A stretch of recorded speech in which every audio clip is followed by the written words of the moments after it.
We've all had a bad day at work. That's just part of life. But what if it's more than that? What if it's every day? Today, we're going to break down the critical red flags that signal your workplace might be more than just stressful. It might actually be toxic. So let's dive right in. So let me ask you a question, straight up. Do you get that sinking feeling in your stomach on a Sunday night? The one where you hit the snooze button just one more time. Not because you're tired, but because you are just dreading the day ahead. If that sounds even a little bit familiar, you are definitely not alone. And it's a feeling you really should be paying attention to. Because that feeling, it's not you being lazy. It's not you not being a morning person. It is a powerful signal from your gut telling you that something in your environment is, well, it's off. Think of it like your own internal alarm system. And today, we're going to learn how to actually read its warnings. All right, our first major red flag. It's that feeling of being constantly held under a microscope. You know what I'm talking about, where every single move is watched and every decision is second-guessed. We're talking about the absolutely suffocating presence of micromanagement. So what is micromanagement really? Well, at its core, it has nothing to do with high standards. It's about a complete breakdown of trust.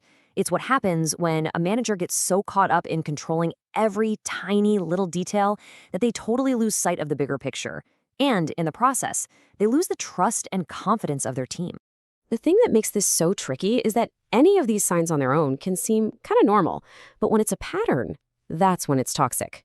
We're talking about those constant check-ins that just completely kill your focus, or, fixing tiny insignificant details in your work, and the absolute classic, insisting on being CC'd on every single email, which is basically just code for, I don't trust you to do your job. It's a system that just crushes creativity and your ability to make your own decisions. And there's a real cost to that. When you're treated like you can't be trusted, it's amazing how fast you start to doubt yourself. Okay, let's move on to our next red flag. This is one that kind of creeps into your life after hours, on the weekends, even during your vacation. This is what happens when the lines between your work and your actual life get hopelessly blurred.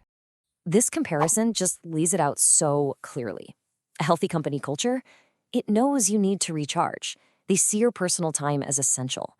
But a toxic one, they see your time off as a liability.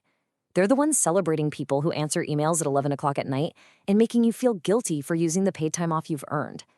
They don't just let burnout happen. They practically bake it into the culture and call it hustle. And that leads to a kind of burnout that's more than just being tired. It's this deep emotional exhaustion that makes you cynical about the work you do. And this quote, wow, it really just hits the nail on the head. When your time is never truly your own, you're not really a person to them anymore. You become a tool, a resource to be used up and thrown away, not a human being to be valued. Now, here's a red flag a lot of people don't even think about until it's way too late. How a company acts when you decide to leave. Believe it or not, this is one of the most revealing moments for any organization's culture.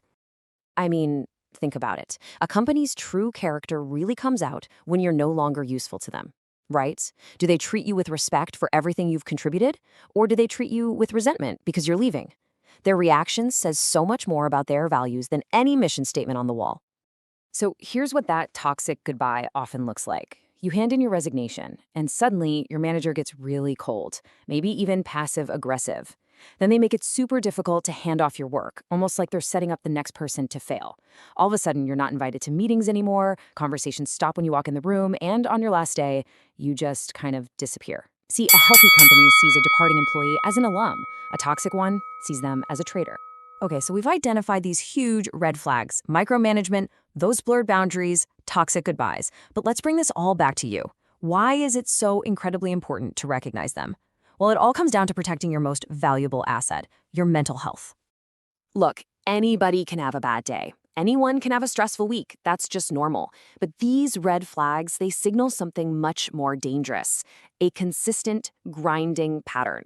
A pattern that can absolutely lead to anxiety, depression, and complete burnout. This isn't just work stress. It's a chronic environmental hazard to your well-being.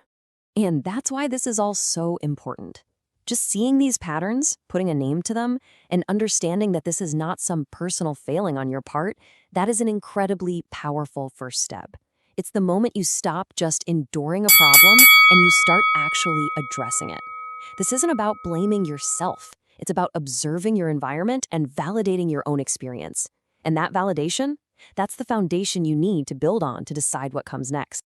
So, as we wrap up, I just want to leave you with this one question. We've spent all this time talking about what to run from, but what should you be running towards? Seriously, take a second and think, what does a genuinely healthy workplace look like to you? Because defining that for yourself, well, that's the first and maybe the most important step toward actually finding it.